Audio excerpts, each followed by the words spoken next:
Assalamualaikum warahmatullahi wabarakatuh. Selamat pagi. Sebelum kita mulai ke materi Klat PDTM, mari kita berdoa menurut agama dan kepercayaannya masing-masing. Berdoa dimulai.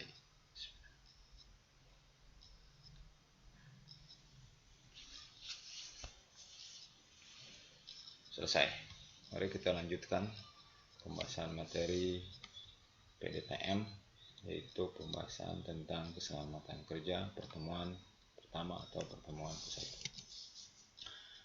Oke, kita artikan di sini. Di samping ada lambang, bisa kamu baca arti dan makna pada lambang tersebut. Filosofi. Di sini ada filosofi tentang ketiga atau pengertian ketiga dan keilmuan. Yang keempat, dasar hukum dan penerapan ketiga di tempat kerja. Ini mempunyai dasar hukum yang diatur oleh undang-undang atau peraturan pemerintah tentang keselamatan kerja. Tujuan dari K3 adalah melindungi suatu tenaga kerja yang dipekerjakan oleh suatu perusahaan. Yang kedua, menjamin sumber produksi dapat digunakan secara aman dan efisien. Yang ketiga, meningkatkan kesejahteraan produktivitas nasional.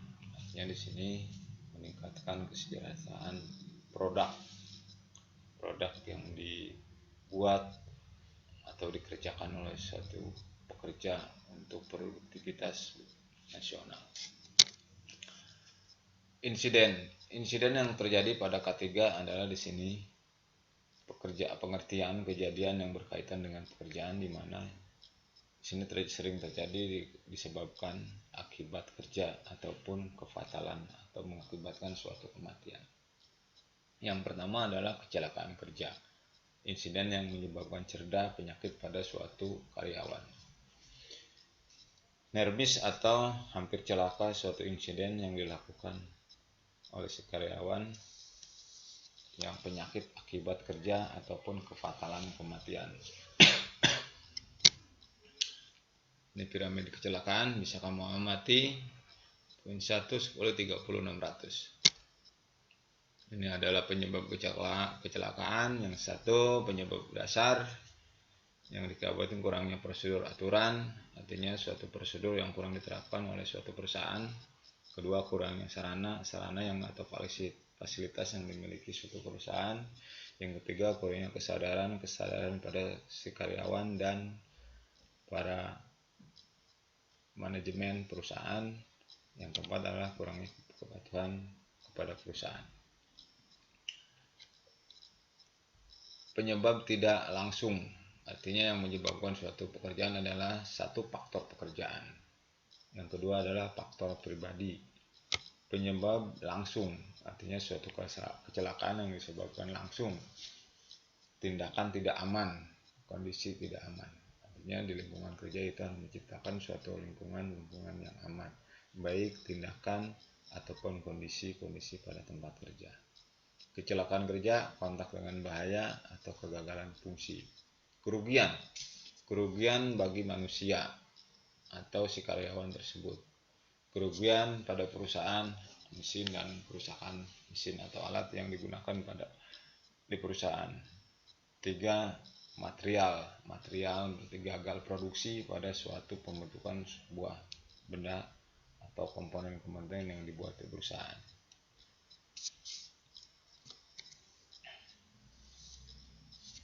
Upaya pencegahan. Di sini ada upaya pencegahan kecelakaan kerja, identifikasi dan pengendalian bahaya di tempat kerja.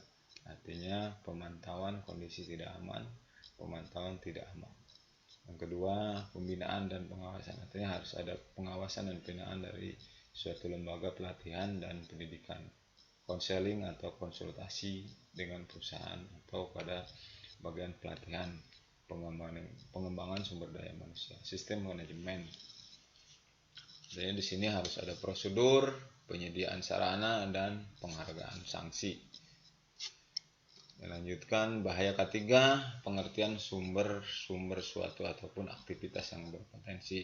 1, sumber manusia, mesin, material, metode dan lingkungan. Artinya sumber inilah yang menyebabkan suatu terjadi kecelakaan.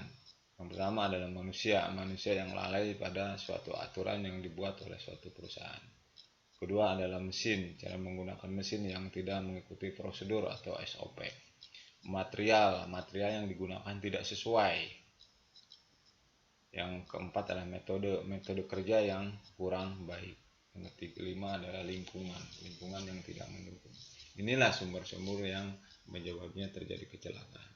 Ini tindakan kondisi, artinya di sini kita harus memahami dengan jenis tindakan atau kondisi pada saat di lingkungan kerja. Pengertian resiko pada kerugian yang bisa diakibatkan apabila terjadi kontak suatu bahaya. Contohnya luka bakar, patah tulang, dan kram, asbestosis, dan sebagainya. Penilaian kategori perakitan antara nilai frekuensi dan nilai keparahan suatu risiko. Ini bisa kamu baca di sini, ada keterangan yang terjadi pada suatu perusahaan atau terjadinya suatu kecelakaan pada tempat kerja atau pada saat kerja. Ini adalah ada warna hijau, perlu aturan yang dibuat atau rambu-rambu yang dibuat. Yang kuning adalah perlu tindakan langsung, yang merah adalah tinggi, perlu perencanaan pengendalian. Yang ungu adalah ekstrim, artinya perlu perhatian dan manajemen atasan. Pengendalian risiko ketiga, ini ada estimasi atau perkiraan estimasi bahaya. Substitusi penggantian atau alat mesin, bahan, dan tempat kerja yang lebih aman. Artinya harus ada proses yang harus diperbaiki. Perancangan, artinya kita harus merancang suatu tempat kerja atau alat dan mesin di tempat yang lebih aman. Administrasi, prosedur atau aturan pelatihan yang dilakukan oleh perusahaan. Alat pelindung, artinya di sini harus suatu perusahaan harus menyediakan APD pada tenaga kerja.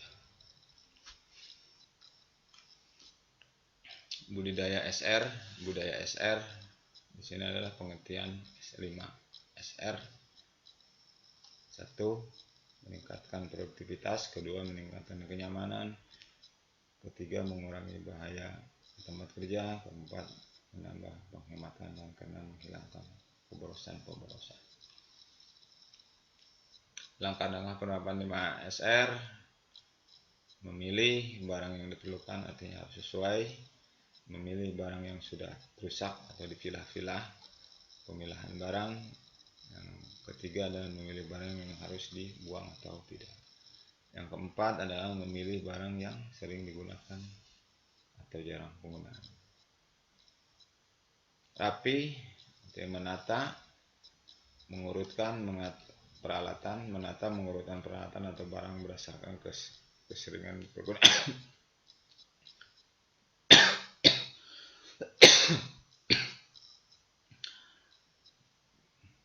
Selanjutnya, resik, artinya membersih, menyediakan sarana, meminimalisir sumber-sumber sampah.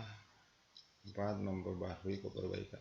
Riwayat, rawat, mempertahankan kondisi identitas dari waktu ke waktu. Rajin, disiplin diri untuk melakukan suatu hal yang makna rambu dan di tempat kerja. Inilah ada rambu-rambu yang harus diterapkan di perusahaan. Tanda tangan, jangan dioperasikan, artinya ini jangan dioperasikan. Kalau di sini ada tanda bahaya, hati-hati lampu lintas forklift, artinya ini adalah suatu melambangkan kebahayaan. Selanjutnya, ini ada lambang tanda kewajiban, pastikan susunan barang rapi. Artinya, ketika kamu melakukan suatu pekerjaan di tempat kerja, rambu-rambu inilah harus diperhatikan, karena kalau tidak diperhatikan akan menyebabkan suatu kecelakaan pada diri sendiri atau orang lain. Label kemasan bahan racun dan berbahaya. Inilah label-label yang dipasang pada pada benda-benda yang membahayakan. Label transportasi bahan beracun dan inilah label yang dipasang dipasang pada kendaraan yang akan mengangkut bahan-bahan yang beracun atau bahan yang mengandung kimiawi. Makna label dan warna perpipaan. Inilah ada warna-warna label yang harus kamu perhatikan. Silakan kamu telah dan kamu baca. Tanda dan makna papan informasi di tempat kerja. Ini ada berbagai macam gambar tanda papan atau peringatan-peringatan yang harus dipatuhi. Tanda makna warna dan label di tempat kerja. Ini ada label kuning, hitam, dan seterusnya dan seterusnya. Contoh dokumentasi penempatan 5R, artinya kamu harus mematuhi peraturan-peraturan atau tata tertib untuk penempatan suatu peralatan dan benda kerja atau disebut tools.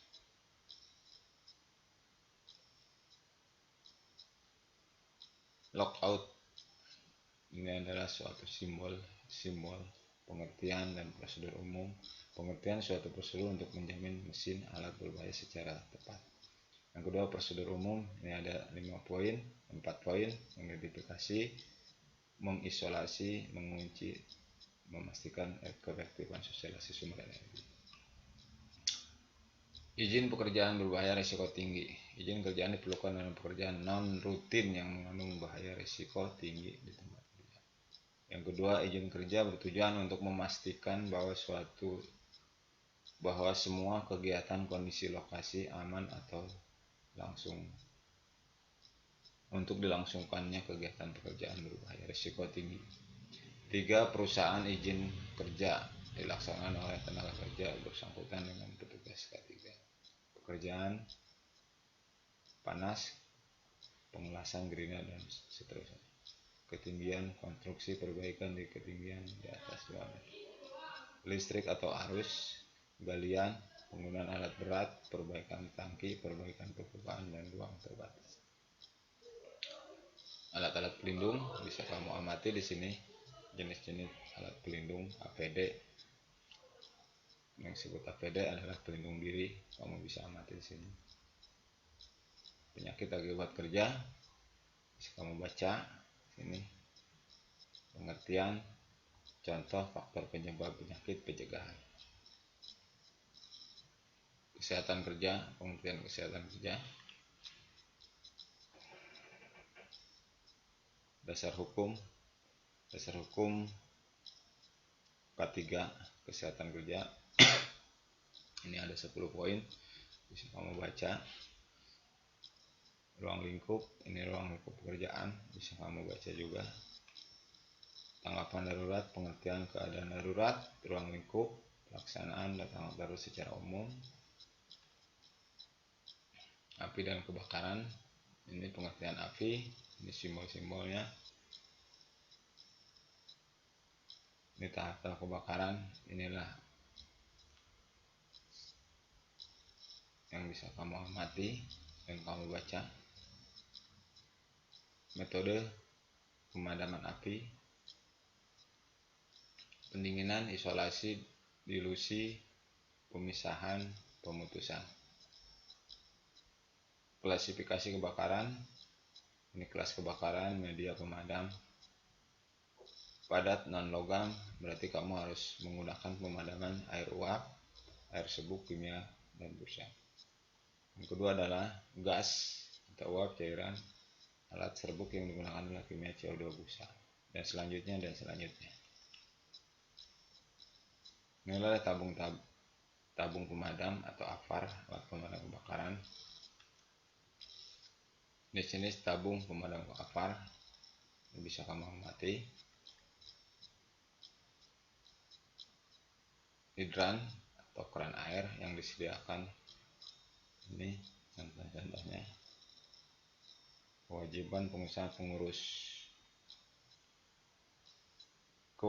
pengusaha pengurus menulis dan memasang semua syarat keselamatan kerja. Yang kedua, memasang semua gambar keselamatan kerja, menyediakan alat pelindung diri atau APD. Inilah kewajiban yang harus disiapkan oleh suatu perusahaan agar suatu karyawan atau suatu pekerja